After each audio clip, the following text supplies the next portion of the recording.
నమస్తే అండి. నమస్తే సార్. ఈ రేషన్ బియ్యం పేదలు తినవలసిన బియ్యం, రైతులు వర్షాల వలన తడిచిపోయిన బియ్యం రైతులకి అటు లాభం చెందకుండా ఇటు పేదలకి ఆ బియ్యం అందకుండా రేషన్ బియ్యం రూపంలో దీన్ని వైసీపీ ప్రభుత్వం జగన్మోహన్ రెడ్డి హయాంలో జగన్మోహన్ రెడ్డి చేతుల మీదుగా ద్వారంపూడి చంద్రశేఖర్ రెడ్డిని అడ్డం పెట్టుకుని జగన్మోహన్ రెడ్డి చేసిన దందా దాదాపు 1,30,00,000 టన్నుల బియ్యాన్ని ఆఫ్రికా దేశాలకి అమ్ముకున్నారు.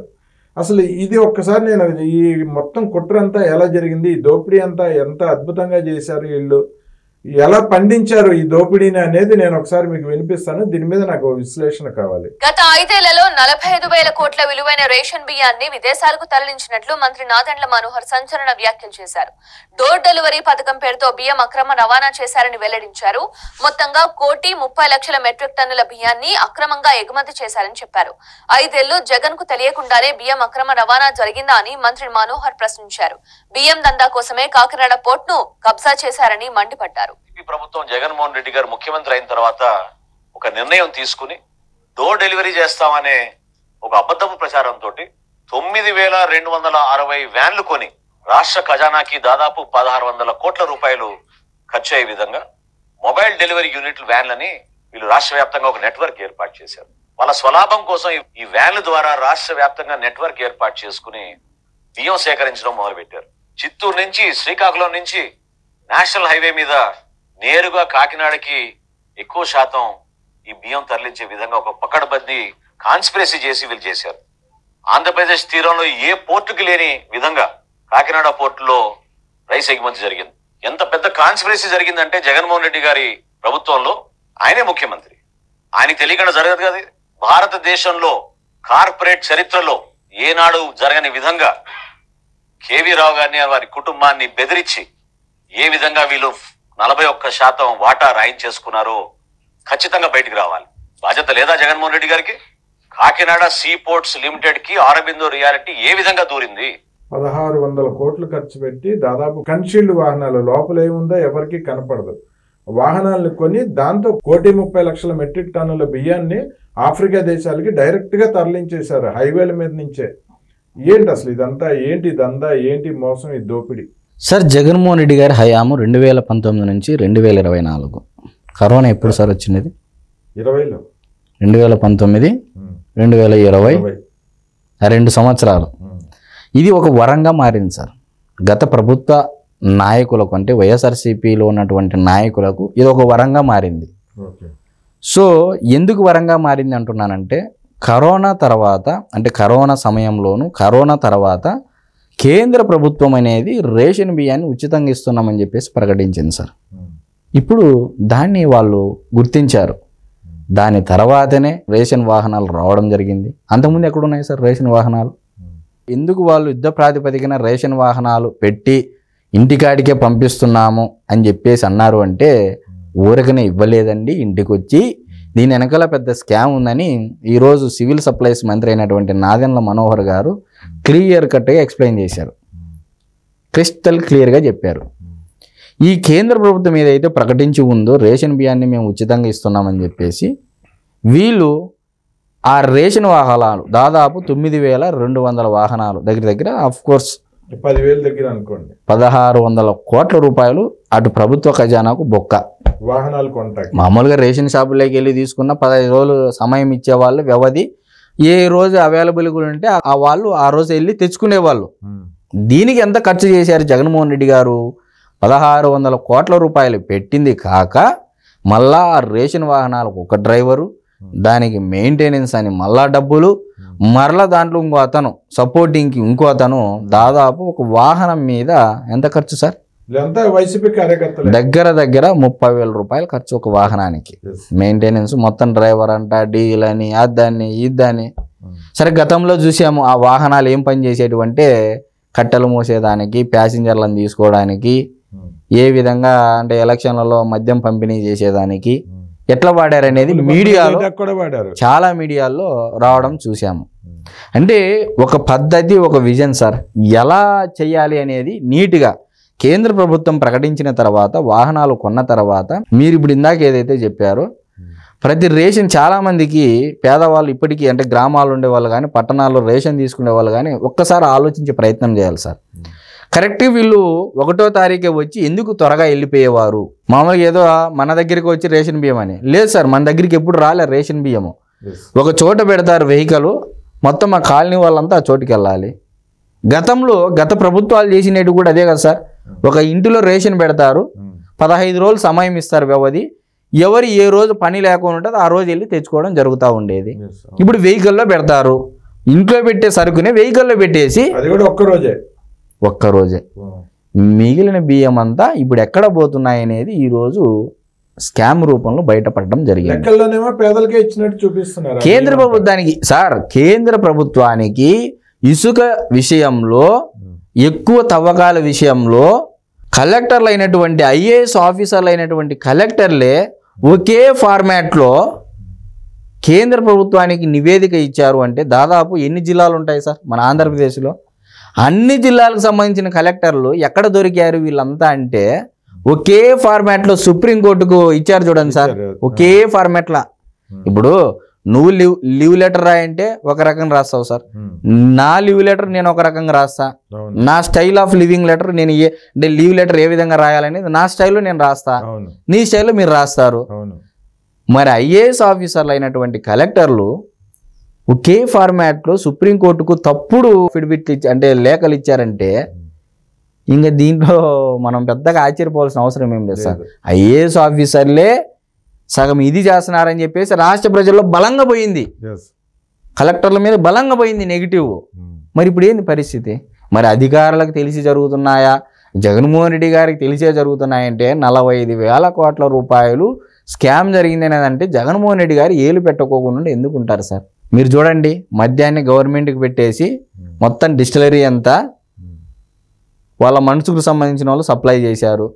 దాని డిజిటల్ పేమెంట్ ఏమన్నా ఉందంటే క్యాష్, లిక్విడ్ క్యాష్ ఇస్తేనే జరుగుతుందని చెప్పేసి క్యాష్ గవర్నమెంట్కి ఇప్పుడు ఎంత నివేదిక ఇస్తారు సార్? ఏ విధంగా ఇస్తారు అంటే గతంలో ఈ బయోమెట్రిక్ రానప్పుడు ఏ విధంగా అయితే రికార్డులో పేర్లు ఎక్కిచ్చేసి ఏ విధంగా చేసేవాళ్ళు ఆ తరహా అయిపోయింది సార్. మద్యము, ఇసుక అంతే, మద్యం అంతే.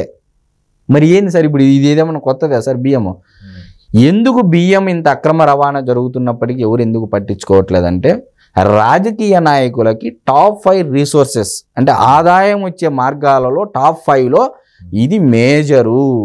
బియ్యం అనేది మేజరు. గతంలో ఎవరు సివిల్ సప్లైస్ మంత్రి కొడాలి నాని గారు, ద్వారంపూడి చంద్రశేఖర్ రెడ్డి గారు, అక్కడ ఉన్నటువంటి అలీషా అగర్వాల్ వాళ్ళ చరిత్రలన్నీ బయటకు వచ్చాయి. నిన్న ఈనాడు పేపర్లో కూడా రాయడం జరిగింది అసలు ఏం జరిగింది అనేది. ద్వారంపూడి చంద్రశేఖర్ రెడ్డి గారు ఆ అధికారులను బాగా సమన్వయం చేసుకొని జరిపినటువంటి యొక్క అవినీతి 45,000 కోట్ల రూపాయలు అని చెప్పేసి ఈరోజు బయటపడింది. మరి ఒకవైపు ఏమో పవన్ కళ్యాణ్ గారు సీజ్ ద షిప్, ఈరోజు కాకినాడ పోర్టులో సీజ్ చేస్తారు సార్, రేపు ఇంకో పోర్టు ద్వారా బియ్యాన్ని తరలించాలని గ్యారెంటీ ఉందా అంటున్నా నేను. ముందు ఈ బియ్యం ఎక్కడెక్కడి నుంచి సప్లై అవుతున్నాయి ఆ మార్గాలన్నీ మూసివేయాలి, ఆ వాహనాలన్నింటినీ కూడా రద్దు చేయాలి. అసలు సార్ కేంద్ర ప్రభుత్వము పేదవారికి బియ్యం ఇవ్వాలని ఒక సంకల్పంతో చేస్తున్నటువంటి అది రాష్ట్ర ప్రభుత్వం గతంలో ఎన్టీఆర్ గారు కిలో బియ్యం 2 రూపాయలు అనే పథకం అయితేనేమి అక్కడి నుంచి అది సదుద్దేశంతో పెడితే ఈరోజు అది అవినీతికి దారి తీసే విధంగా నాయకులు తయారు చేశారు. గతంలో షుగర్ ఇండస్ట్రీ ఎలా ఉండేది సార్? ఆంధ్రప్రదేశ్ రాష్ట్రంలో షుగర్ ఇండస్ట్రీ రాను షుగర్ ఇండస్ట్రీని ఎలా దెబ్బతీశారు సార్? ఈరోజు షుగర్ ఇండస్ట్రీలు కూలుకున్న పరిస్థితులు ఎక్కడైనా కనపడుతున్నాయి సార్ రాష్ట్రంలో? బియ్యం కూడా అదే పరిస్థితికి తెస్తారు. ఈరోజు ఏం చేస్తారంటే తేమ శాతం అని ఇప్పుడు గ్రామాల్లో ఏం జరుగుతున్నాయి సార్? ఒక బియ్యం పండించిన పంటను తీసుకొని వెళ్తే ఎంఆర్ఓకి నియమించిన అధికారి ఉంటాడు అక్కడ. ఆ అధికారి ఈ రైస్ మిల్లర్లు వీళ్ళు ఏం చేస్తారు, దాంట్లో తేమ శాతం ఇప్పుడు పచ్చిగా కోసిన బియ్యాన్ని తీసుకొని వస్తే దాన్ని గోడౌన్లో పెట్టుకొని తీసుకురావడానికి గోడౌన్ కావాలా, దాన్ని కాపాడుకోవడానికి కొంత వ్యయం ఖర్చు అవుతుంది. పోనీ రైతులకి ఒకే మిల్లుకి సప్లై చేసే ఫెసిలిటీ ఉందంటే లేదు. మరి దీని ట్రాన్స్పోర్ట్ ఎంత కాస్ట్ వస్తుంది రైతులకి? అంటే ఇన్ని రకాలుగా రైతులు ఎప్పటికీ నష్టపోతానే ఉన్నాడు సార్. దళారుల వ్యవస్థ ఉన్నంత కాలము రైతు అనేవాడు పేరుకే రైతే రాజు, రైతే దేశానికి వెన్నెముక, ఎన్ని మాటల వరకే పరిమితమైనాయి తప్ప ఎన్ని ప్రభుత్వాలు మారినా ఎన్ని దశాబ్దాల నుంచి ఇది జరుగుతుందని తెలిసినా దాంట్లో మారినటువంటి పరిస్థితి ఎక్కడా కనపడడం లేదు. ఇప్పటికైనా కూటమి ప్రభుత్వంలో ఉన్నటువంటి పొత్తులో ఉన్నటువంటి పవన్ కళ్యాణ్ గారికి సంబంధించినటువంటి శాఖ అయినటువంటి సివిల్ సప్లైస్ మంత్రి అయినటువంటి నాదెండ్ల మనోహర్ గారు త్వరితగతిన దీనికి మూలాలు ఎక్కడున్నాయి, ఎక్కడ రైతులకు నష్టం జరుగుతుంది, ఎక్కడ ఈ రేషన్ బియ్యానికి అక్రమ రవాణాకు దారితీసే పరిస్థితులు, గ్రామాల నుంచి ఏ గ్రామం నుంచి ఎంత రేషన్ బియ్యం, ఇప్పుడు గ్రామాల నుంచే కదా సార్ అల్టిమేట్గా బియ్యం అనేది రావాలి అంటే గ్రామాల నుంచే, అది పట్టణాలకు చేరాలి, పట్టణాల నుంచి లోడ్లు అంటే లారీలన్నీ పోర్టుకు చేరాలి. దీని మూలాలు ముందు ఫైండ్ అవుట్ చేయాలి. కంప్లీట్గా ఈ వ్యవస్థని నిర్మూలించాలి. ఈ రేషన్ అక్రమ రవాణా అనేది ఏదైతే ఉందో కంప్లీట్గా నిర్మూలించాలి. మొత్తం ఈ రేషన్ అక్రమ రవాణాలో రైతుల దగ్గర నుంచి ధాన్యం సేకరించే వ్యవస్థ దగ్గర నుంచి మొదలుపెట్టి చెక్ పోస్టులు కానీ, ఈ కలెక్టర్లు కానీ, అక్కడి నుంచి పోర్టు అధికారులు కానీ, పోర్టు యాజమాన్యాలు కానీ, పోర్టులు ఎవరెవరికైతే ప్రైవేట్, ఇప్పుడు అరవింద వాళ్ళకి అప్పచెప్పారు కాకినాడ పోర్టుని, వీళ్ళు ఎవరెవరికి అప్పచెప్పారు వాళ్ళ ద్వారా ఈ మొత్తం ఈ వ్యవస్థలన్నీ, ఇందులో పోలీసులు కూడా భాగస్వాములే. మొత్తం ఇన్ని వ్యవస్థలు ఈ దోపిడీ వెనకాల వీళ్ళ హస్తం ఉంది, ఇన్ని వ్యవస్థల హస్తం ఉంది. వీటన్నిటినీ సరి చేసుకురావాలంటే కత్తి మీద సామే కదా ప్రభుత్వానికి. ఇప్పుడు అదే కదా సార్, ఇప్పుడు కూటమి ప్రభుత్వానికి ఎందుకు ఇంత సమయం పడతా ఉందంటే, ఒకటా రెండా సార్ అవినీతులు. విద్యుత్ మీద అవినీతి శ్వేతపత్రం విడుదల చేసిరి, పోలవరం మీద శ్వేతపత్రం విడుదల చేసిరి, అమరావతి మీద శ్వేతపత్రము, సహజవరంలో దోపిడీ, ఇసుక, మద్యము, శాండు, వైను, మైన్లు ఎన్నెన్ని సార్. గతంలో ఇప్పుడున్నటువంటి ముఖ్యమంత్రి ఎంత అనుభవం ఉన్నప్పటికీ ఈ స్థాయిలో వ్యవస్థలు భ్రష్టు పట్టలేదు సార్ ఎప్పుడే కానీ. అందుకని చంద్రబాబు నాయుడు గారు కూడా ఒకానొక సమయంలో ఏందిరా నాయనా రాష్ట్రంలో ఇన్ని శాఖల్లో ఇంత అవినీతి జరిగిందా, ఇంకా తీసే కొద్దీ ఎంతో వస్తానే ఉంది సార్. 6 నెలల నుంచి ఇప్పటి వరకు ఎన్ని అవినీతులు బయట పెట్టింటారు సార్. ఎర్ర చందనము ఎన్ని సార్, ఒకటా రెండా. ఇప్పుడు ఇవన్నీ తేలే వరకు డిజిటల్ కార్పొరేషన్ అని కట్టబెట్టారని, సాక్షి వాళ్ళని ఎంప్లాయీస్ని తెచ్చి దీంట్లో పెట్టే జీతాలు ఇచ్చారని అదొకటి, ఒకటా రెండా సార్. శాఖకు సంబంధించి అవినీతులే. మరి ఎందుకు ప్రక్షాళన చేయడానికి సమయం పడుతుందంటే ఖచ్చితంగా సంవత్సరం పాటు అయితే మినిమం టైం పడుతుంది సార్. సంవత్సరంలో అవుతుంది అంటారా? జగన్మోహన్ రెడ్డి 5 సంవత్సరాల పాలనలో ప్రతి ఒక్క వ్యవస్థ భ్రష్టు పట్టిపోయింది. ఇప్పుడు ఇప్పటికీ కొంతమంది ఐఏఎస్ ఆఫీసర్లు, ఐపీఎస్ ఆఫీసర్లు గత ప్రభుత్వ పరిపాలనకు అలవాటు పడి, ఎందుకు సార్ గతంలో స్టార్టింగ్లో లోకేష్ గారు కూడా వస్తా ఉంటే పరదాలు కట్టారంట సార్ చంద్రబాబు నాయుడు గారికి. అంటే ఆ స్థాయిలో అలవాటు పడ్డారు. పని లేకోకుండా కేవలం రక్షణ నిమిత్తమై వాళ్ళ పోలీస్ అధికారులు కూడా పని అనేది తగ్గిపోయింది. ఇప్పుడు ఒకసారికి చంద్రబాబు నాయుడు గారు, పవన్ కళ్యాణ్ గారు, లోకేష్ గారు తీసుకున్న నిర్ణయాల వల్ల పని పెరిగింది. ఇప్పుడు పని చేపిస్తారు వీళ్ళు ముగ్గురు. దానివల్ల ఏమవుతుంది, అలవాటు పడాలంటే సమయం తీసుకుంటారా లేదు సార్ ఎవరైనా కానీ. మరి ఖచ్చితంగా దాదాపు సంవత్సరం పైన పట్టేటువంటి పరిస్థితి అయితే కనపడతా ఉంది సార్.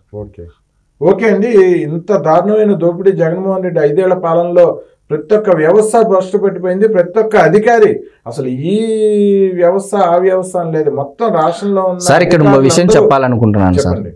నాయకులు, రాజకీయ నాయకులు రేపు ఈ పార్టీలో ఉంటారు, రేపు ఇంకో పార్టీలోకి వెళ్తారు.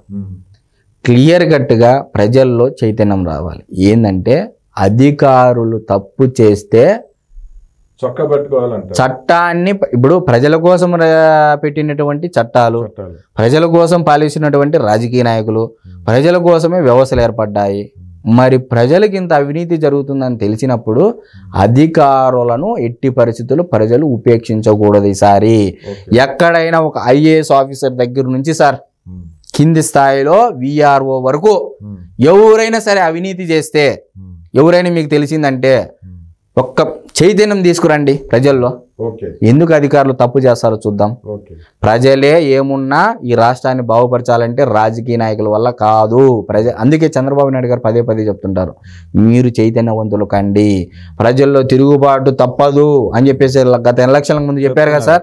మరి ప్రజల్లో చైతన్యం వచ్చినందుకేగా కూటమి ప్రభుత్వాన్ని ఎన్నుకోండేది. ఇప్పుడు కూడా అధికారులు మారట్లేదు. చాలా మంది అధికారులు వరదల్లో కూడా కొంతమంది ఐపీఎస్ ఆఫీసర్లు పొట్లాలు పంపిణీ లేట్ చేశారు కాబట్టికెళ్ళే. ఇప్పుడు ఉన్నటువంటి కూటమి ప్రభుత్వానికి చెడ్డ పేరు తీసుకొని వచ్చే విధంగా లేట్ చేసి, ఆలస్యం చేసి పక్కన వేస్టేజ్గా పెట్టడం జరిగింది. మరి ఇప్పుడు అధికారులదే తప్ప చంద్రబాబు నాయుడు గారు స్వయంగా వచ్చి పనిచేశారు సార్. చంద్రబాబు నాయుడు గారు ప్రజలకు చేయలేదంటే అది ఎవరు నమ్మరు. కానీ అధికారుల వైఫల్యం చాలా ఉంది.